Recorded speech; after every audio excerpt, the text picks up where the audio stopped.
My brother Simon was murdered on April 2007.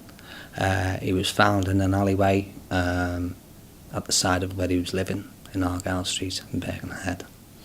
He'd been brutally murdered, he'd been battered to death with numerous obstacles and tortured with a screwdriver, and a kettle been poured all over him. Simon was murdered by a bloke called Daniel Brakes, who was Simon's girlfriend's brother. He was tormenting him for over 3 years with threats to kill. The police knew about the threats to kill, but Simon was too frightened of Daniel Brakes to say anything. When Simon was found, he was found with more than 72 injuries. Daniel Brakes was not the only person involved in his murder. Gwyneth Brakes left him. She was the one who actually put him out in the yard, in the alleyway, her and the children. We finally buried Simon after 5 months of waiting for the judiciary to release the body. We finally had the funeral, and it took us another 3 months to find out exactly what had happened to Simon. And when we finally got to court, Daniel Brakes actually threatened to stab the judge and escape.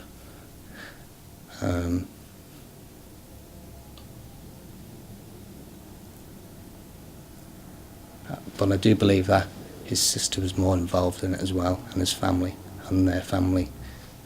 We've now been left carrying the pain of having to see these people in the streets, and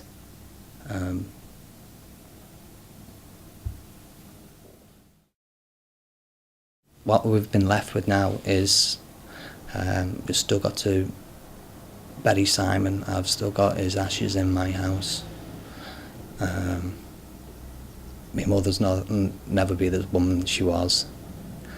I've got a young sister who was doing the GCSEs at the time Simon was murdered, and she had to drop out and change direction in her career. And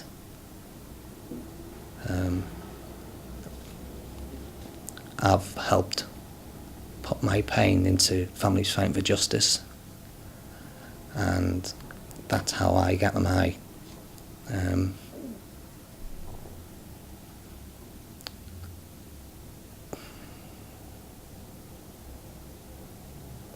comfort, really, of helping others through their pain.